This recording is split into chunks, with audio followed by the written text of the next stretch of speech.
সম্মানীয় দর্শক বন্ধুগণ, দীর্ঘদিন পর রেলের ভাড়া আবার বাড়ানো হচ্ছে। ১ জুলাই ২০২৫ থেকে নতুন নিয়ম কার্যকর হচ্ছে। নতুন নিয়ম অনুযায়ী কোন টিকিটে কত টাকা বাড়ানো হচ্ছে সম্পূর্ণ আপডেট আপনাদের এই ভিডিওতে দেওয়া হবে। অনুরোধ, নতুন হয়ে থাকলে চ্যানেলটি সাবস্ক্রাইব করে নোটিফিকেশান অল করে রাখতে ভুলবেন না। দেখুন ১ জুলাই ২০২৫ থেকে কোন টিকিটে কত পরিমাণ ভাড়া বাড়ানো হচ্ছে সেই সম্পর্কে যে বিশেষ প্রতিবেদন প্রকাশিত হয়েছে তাতে কি বলা হচ্ছে।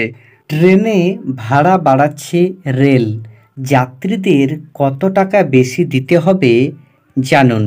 বিস্তারিতভাবে কি বলা হয়েছে সরাসরি দেখুন। রেল যাত্রীদের জন্য গুরুত্বপূর্ণ খবর। ১ জুলাই ২০২৫ থেকে নতুন ভাড়া কার্যকর করতে চলেছে ভারতীয় রেল। এর ফলে বেশ কিছু টিকিটে বেশি ভাড়া গুনতে হবে সাধারণ যাত্রীদের। তবে স্বস্তির বিষয় হলো এই ভাড়া বৃদ্ধির পরিমাণ খুব বেশি নয়। রেলওয়ে নতুন ট্যারিফ অনুযায়ী সেকেন্ড ক্লাসে ৫০০ কিলোমিটার পর্যন্ত ভ্রমণের জন্য কোনো ভাড়া বাড়ানো হচ্ছে না।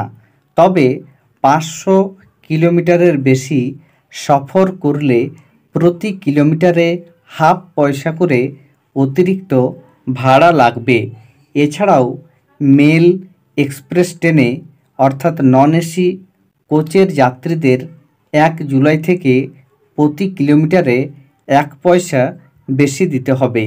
একইভাবে এসি ক্লাসের টিকিটের ক্ষেত্রে প্রতি কিলোমিটারে ২ পয়সা ভাড়া বাড়ানো হয়েছে।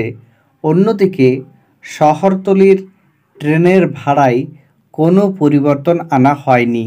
এছাড়াও মান্থলি টিকিটের দামেও কোনো বৃদ্ধি ঘটছে না, যা স্বস্তি দেবে লক্ষ লক্ষ দৈনিক যাত্রীদেরকে।